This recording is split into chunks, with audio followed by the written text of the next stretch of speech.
Welcome to the deep dive. You sent over this great package of source material, company updates, news articles, info on Ispace itself. Really appreciate it. Yeah, good stuff to dig into. So today we're doing a deep dive focused on Ispace and their recent lunar landing attempt, the one with the resilience lander. Which unfortunately didn't make it down safely. Right. So our goal here is to unpack what happened based on these sources and really look at the bigger picture, why landing on the moon is still, well, so incredibly hard. And also what's next for Ispace, how they're moving forward from this. Exactly, using the materials you provided. And it's a perfect case study, really. Shows that even with today's tech, the moon is a challenge. A massive challenge. It also gives us a look at how companies, handle these kinds of setbacks. How they learn, adapt. It's fascinating. Okay, let's get into the specifics then. Section 1, the resilience mission. What actually happened on June 6th, according to that Ispace update? Well, the sequence kicked off just as they planned. The update says 3:13 a.m. Japan Standard Time. JST. Yep, JST. That's when they sent the commands for the landing sequence to start. And the descent began, dropping from about 100 kilometers up. That's right, down towards 20 kilometers. And initially, things looked positive. The main engine fired for braking? Fired fine for deceleration, yeah.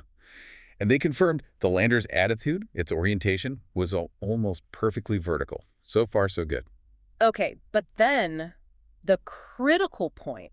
This is where the data trail goes cold, according to the sources. Precisely. After that confirmation, the telemetry feed was lost. And telemetry is basically all the health and status updates from the lander. Exactly. Position, speed, fuel, system status.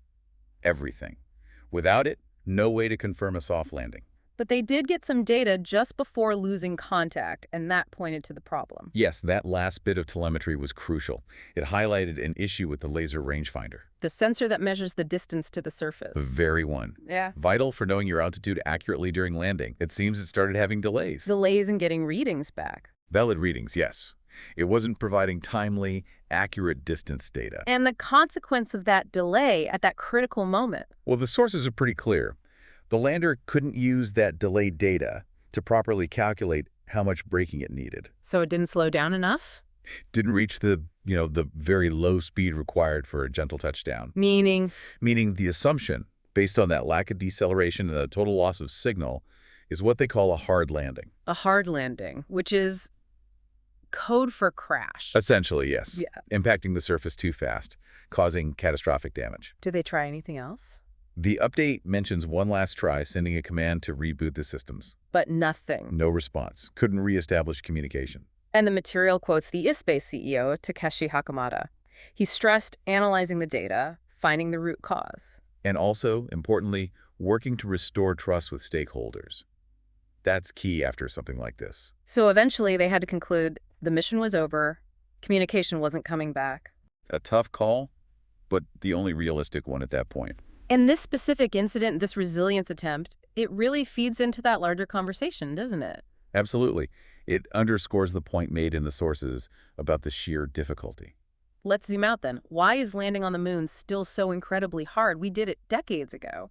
You'd think it would be routine by now, maybe, but the statistic in the sources is just stark. The failure rate. Yeah, more than half. Over 50% of all lunar landing attempts ever have failed. Wow. Across different countries, different eras. It just shows the fundamental challenges haven't gone away, even with better technology.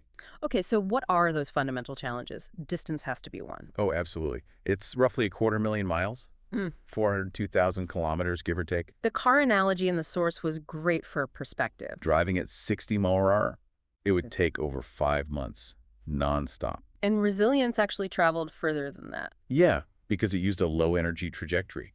More fuel efficient, but takes longer and covers more ground, so to speak. Okay, distance is one. What else makes it so perilous? The terrain itself. The moon isn't, a smooth parking lot. No good. It's covered in old volcanoes, craters everywhere, some really deep and sharp. Finding a safe, flat spot, it's tough. Where was resilience aiming for? Mare Frigoris, the Sea of Cold. The sources say it's relatively smoother compared to, say, the lunar South Pole. Which is notoriously rugged. Exactly. But even a smoother area clearly still has risks. Needs perfect navigation, perfect system performance. It really drives home that these are incredible engineering feats operating right on the edge. even robotically. Immense risk, huge complexity. Now, the sources also bring up a key point. This wasn't Ispace's first attempt. No, it was their second. And this is where it gets interesting from a learning perspective. Because the executives are saying the reason for this failure seems different from the first one. That's what they're indicating, yes. Based on the data they got before losing resilience, the problem, likely that rangefinder issue. Doesn't look like the same problem that doomed the first mission.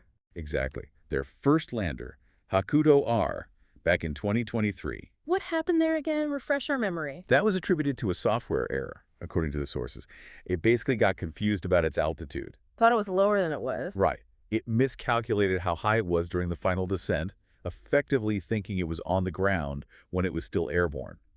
So it didn't brake properly. And NASA helped confirm that one, didn't they, with their orbiter? Yes. The Lunar Reconnaissance Orbiter, LRO, it managed to image the crash site, the impact crater, confirming the hard landing. And Ispace plans to ask NASA for help again with LRO to see if they can spot the resilience site. That's what the sources mention, yes.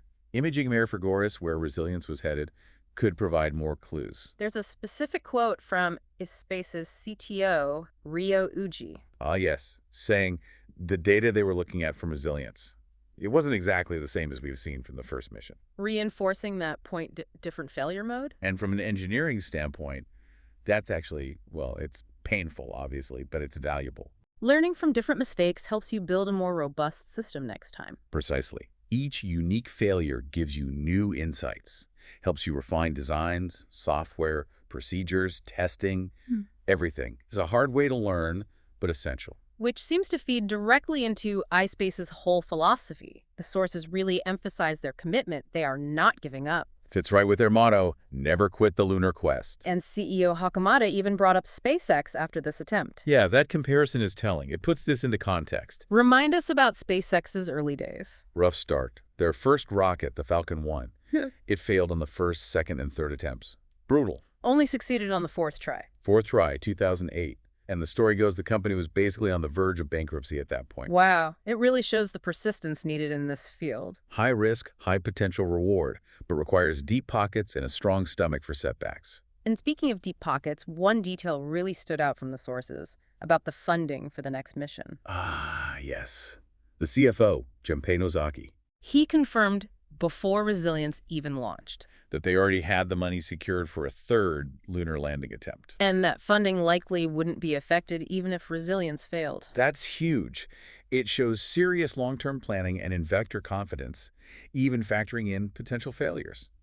That's not always the case in this industry. So Mission 3 is already funded and planned. Yep, it involves a new lander called Apex 1.0. And they're working with Draper on this one, the U.S. company. That's right. Draper has history going way back to the Apollo program. Serious heritage there. And Apex 1.0 isn't aiming for an easy spot either. No, the sources say they're targeting the far side of the moon. Even more challenging. Wow, timeline. As soon as 2027, according to the materials. So the immediate focus for Hakuto and Ispace. Regaining trust, as he said. And a deep, deep investigation into what went wrong with resilience. To make sure those specific issues don't carry over to Apex 1.0. Exactly.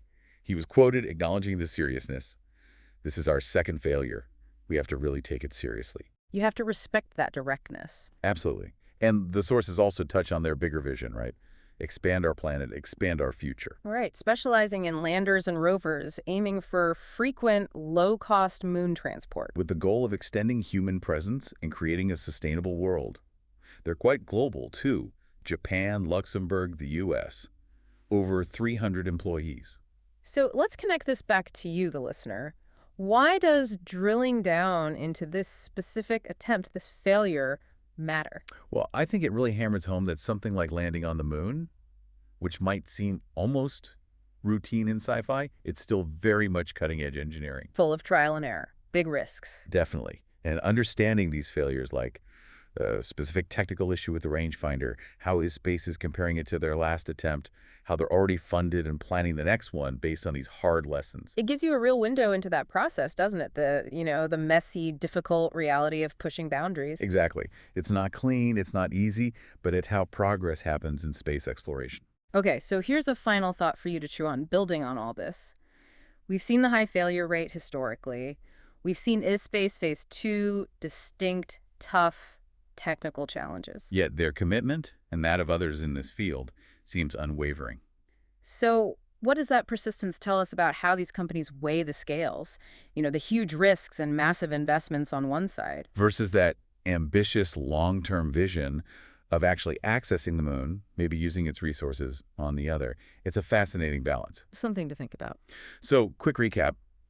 We unpacked the resilience mission, saw what likely went wrong based on the data, Placed it in the context of just how hard lunar landings fundamentally are. looked at how Ispace is analyzing this different failure compared to their first attempt. And confirmed their commitment to keep going, learning from these experiences for Mission 3. A really insightful set of materials. It really was. Thanks again for sending them over, making this deep dive possible. Keep exploring those questions. Absolutely. Keep exploring, keep questioning.